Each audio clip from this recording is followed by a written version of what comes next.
kita lihat bagaimana Yesus melakukan gerejanya.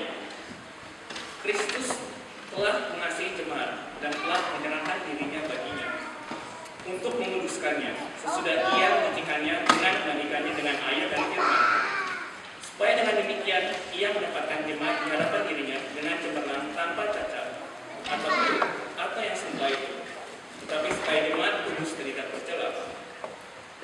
Yesus mengasihi jemaat dengan menyerahkan dirinya sendiri. Kita sudah mendengar bagaimana pengorbanan Yesus di kayu salib telah memulihkan hubungan jemaat dengan sumber kehidupan, yaitu Allah Bapa. Hidup kembali sesuai dengan keinginan Pencipta, seperti tumbuhan yang tumbuh dengan subur di tanah yang gembur. Bagaimana ini menjadi model untuk suami dalam kehidupan rumah tangga?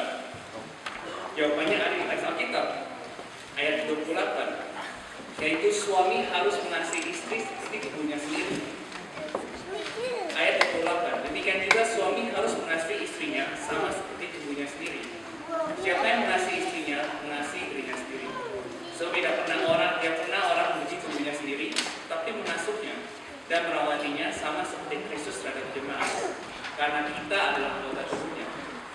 Model yang bisa ditarik dari telapak Yesus kepada jemaat adalah untuk suami mengasihi istrinya, bukan untuk suami menjadi Tuhannya, tetapi untuk suami menempatkan kepentingan istrinya di atas dirinya sendiri. Bagaimanakah ini terlihat dalam kehidupan sehari-hari? Salah satu hal yang muncul dari kebudayaan kita di Indonesia adalah suatu paham kalau tugas suami adalah untuk mencari duit setinggi mungkin supaya istri dan anak-anaknya mendapat kehidupan yang jauh lebih baik. Tidak ada yang hal buruk dari pemikiran ini.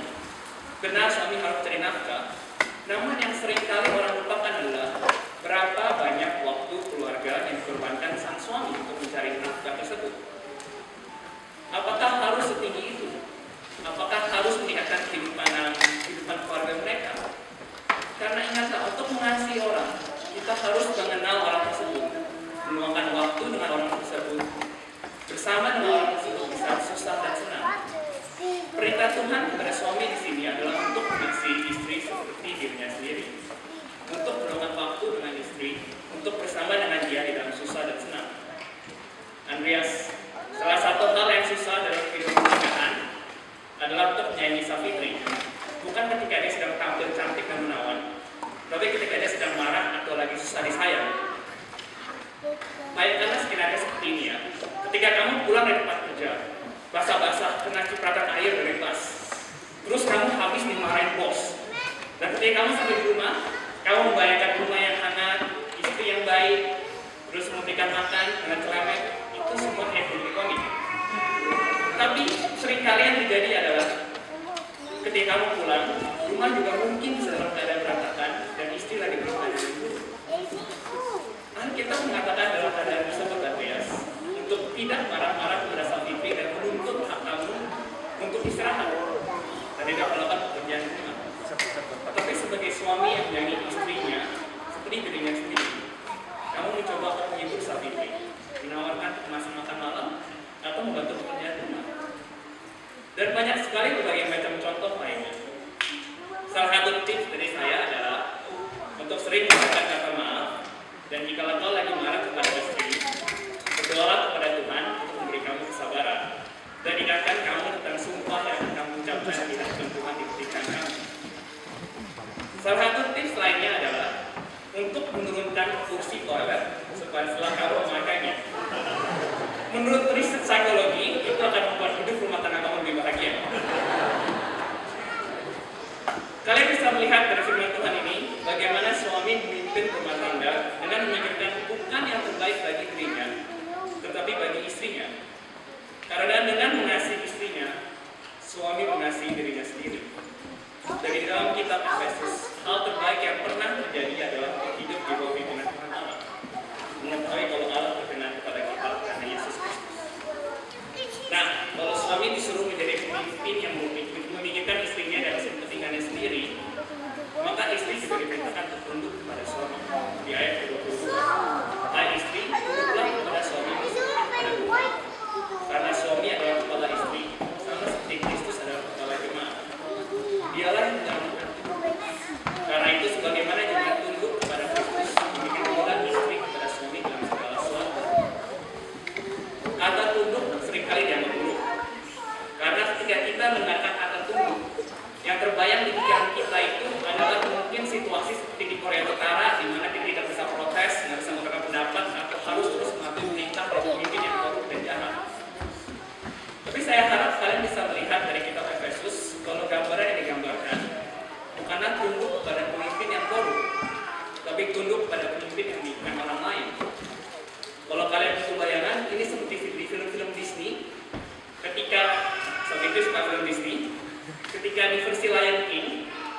Simba mendapat tahtanya kembali, semua rakyat di jungle bergembira karena karena raja yang baik sudah menjadi raja dan mengatur hutan. Itulah gambaran yang digambarkan di sini.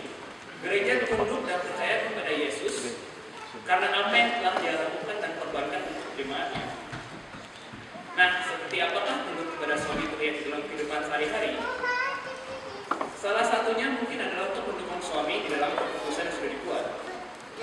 Ini bukan berarti istri tidak dapat mengutarakan pendapatnya kepada suami, tapi hormatilah keputusan yang sudah dibuat dan bantulah suami menjadi pemimpin keluarga. Yang saya maksud gak jauh-jauh, kalau mau pergi ke restoran A atau ke restoran B, jika suami kalian sudah memutuskan untuk pergi ke restoran A dan akhirnya restoran A tidak enak, janganlah menyalahkan suami. Kamu sih di restoran A, akhirnya nggak enak kan? Terlihat seperti masalah kecil ya. Tapi kalau terus dibiasakan, ini akan berdampak buruk. Jikalau suatu keputusan kecil untuk memilih restoran sudah dikomentari dan disalahkan, bagaimana dengan keputusan membeli rumah, mobil, mencari gereja, dan sebagainya? Saviti dan Andreas, pada pagi hari ini kita bertanya tentang pernikahan. Kita melihat dari firman Tuhan yang sudah menjelaskan kepada kita dalam kitab Efesus, kalau untuk menjadi satu tubuh, untuk menikah di bawah Tuhan Yesus, itu artinya suami harus mengutamakan istrinya dan istrinya harus tunduk kepada suami. Sekarang kalian akan membuka lembaran baru di dalam hidup. Janganlah takut dan nikmatilah lembaran yang baru ini bersama-sama. Kasihlah satu sama lain. Saya akan akhiri dengan bacaan ayat 31 dan 32. Sebab itu laki-laki akan meninggalkan ayahnya dan ibunya dan bersatu dengan istrinya, sehingga keduanya itu menjadi satu daging. Rahasia ini besar, tetapi yang dimaksudkan ialah hubungan Kristus dan iman. Bagaimanapun juga bagi kamu masing-masing berlaku. Kasihilah istrimu seperti dirimu sendiri, dan istri dapat menghormati suaminya.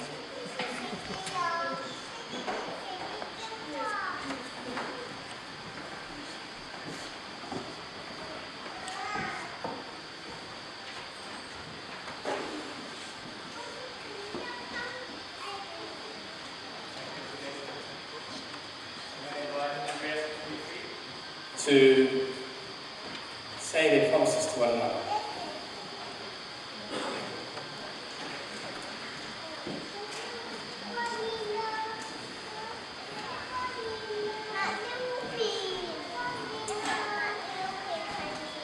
Andreas, will you give yourself to Savitri, to be her husband, to live with her according to God's word?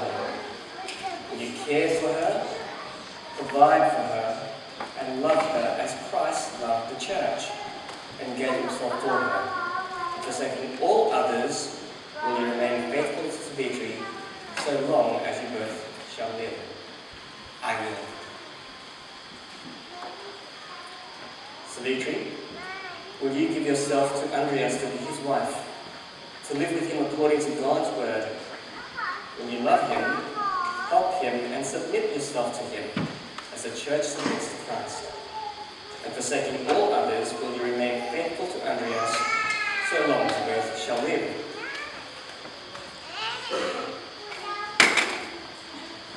Who brings this man and this woman this day to be married?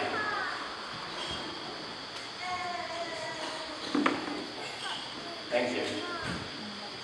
Friends, let us pray.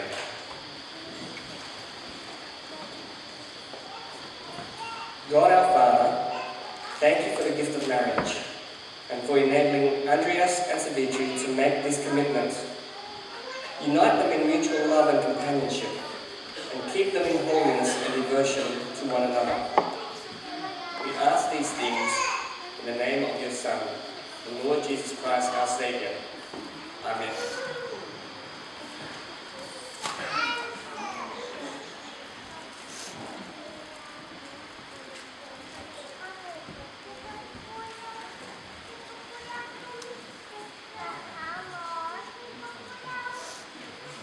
With God and this congregation as my witnesses, I, Andreas Taniwan, thank you, Savitri Suryaudaya, to be my wife. to hold from this day forward.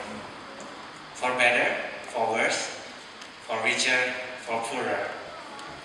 In sickness and in health. To love and to cherish. As long as we both shall live. This is my solemn vow and promise.